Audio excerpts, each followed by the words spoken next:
ஊருவிலிருந்து தோன்றினவர் என்று ஔர்வர் என்ற பெயர் அவருக்கு ஏற்பட்டது. அவர் பிறந்த பிறகு விப்ரரிஷியாக இருந்தார். விப்ரரிஷி என்றால் பிரம்ம ரிஷி என்ற அர்த்தம். இப்பொழுது அந்த ரிஷியை பத்தி இங்கே ஔர்வர் என்று சொல்லவில்லை. இங்கே ஔர்வர் என்று சொன்னது அந்த ரிஷி சம்பந்தப்பட்டதான இன்னொரு கதையிலே வருகிற அக்னி. அது ஔர்வாக்னி என்ற பெயர், படபாக்னி என்றும் சொல்வார்கள். அதை பற்றி கோஷங்கள் நிறைய தெரிவிக்கின்றன. அதிலே ஒரு கோஷம் அபிதான சிந்தாமணி என்கிற கோஷம். பல சமயங்களிலே இந்த கோஷத்திலிருந்து நாம் காட்டியிருக்கிறோம்.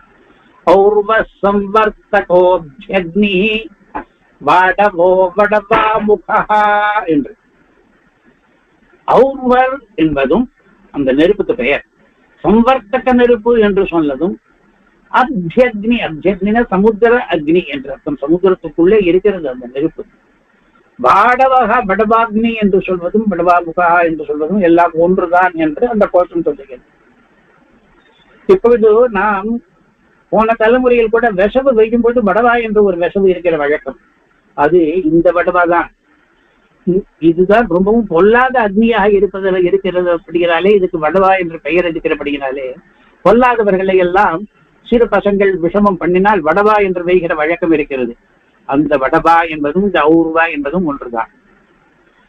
இந்த ஔர்வர் என்கிற ரிஷிக்கும் இந்த ஔர்வம் என்கிற நெருப்புக்கும் என்ன சம்பந்தம் என்றால் அதையும் புராணங்கள் இப்படி சொல்லுகின்றன.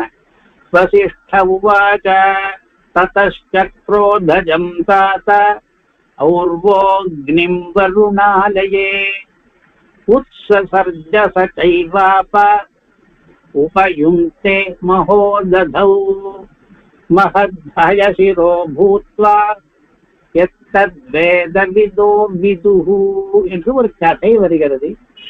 ஔர்வருக்கு ஒரு சமயத்திலே கோபம் அதிகமான பொழுது அந்த கோபம் அதிகமானதற்கு காரணம் என்ன என்பதும் ஒரு கதை வருகிறது.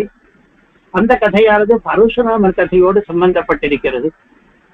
ஜமதக்னி புத்திரரான பரசுராமர் சத்திரியர்களை எல்லாம் வதம் செய்தார் அல்லவா? கிருபவீரியனுடைய குமாரன் கார்த்தவீரியார்ஜுனன் அவனுடைய குமாரன். அதிலே சேஷங்கள் சொல்லியிருந்தார்கள். வதம் உண்ட கொலை உண்ட சத்திரியர்களுடைய அடுத்த சந்ததி அவர்களுக்கெல்லாம் பழி வாங்கும் எண்ணம் இருந்தது. இங்கே அடுத்த சந்ததியாக ஔர்வர் இருந்தார். அதனாலே சத்திரியர்களுக்கும் ஔர்வருக்கும் மறுபடியும் தகராறு, ஔர்வருக்கு கோபம்.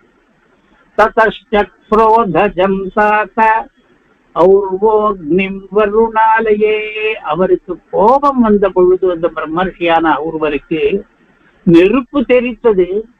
அந்த நெருப்பு மிகவும் உக்கிரமான நெருப்பாக இருந்தது. அவர் கோபத்தை அடக்கிக் கொண்டார். அந்த நெருப்பை சமுத்திரத்திலே வைத்தார். மகோததௌ அந்த நெருப்பானது ஹயசீராக குதிரை தலை வடிவத்திலே சமுத்திர மத்தியத்திலே வடபாக்னி என்ற பெயரிலே எரிந்து கொண்டே இருக்கிறது. வேத வித்தைகளுக்கெல்லாம் இது தெரியும் என்று வருகிறது புராணத்திலே. இந்த ஔர்வருடைய மூதாதையர்கள் முன்னவர்கள் யார் என்று பார்த்தால் பிரம்மாவுக்கு புத்திரனான பிருகு, பிருகுவுக்கு புத்திரனானவர் செவனர், செவனருக்கு புத்திரனானவர் இந்த ஔர்வர் என்பவர். அவருடைய கோபாக்னிதான் சமுத்திரத்திலே வடபாக்னி என்ற பெயரோடு இருக்கிறது என்று புராணங்கள் பல இடங்களிலே வர்ணிக்கின்றன.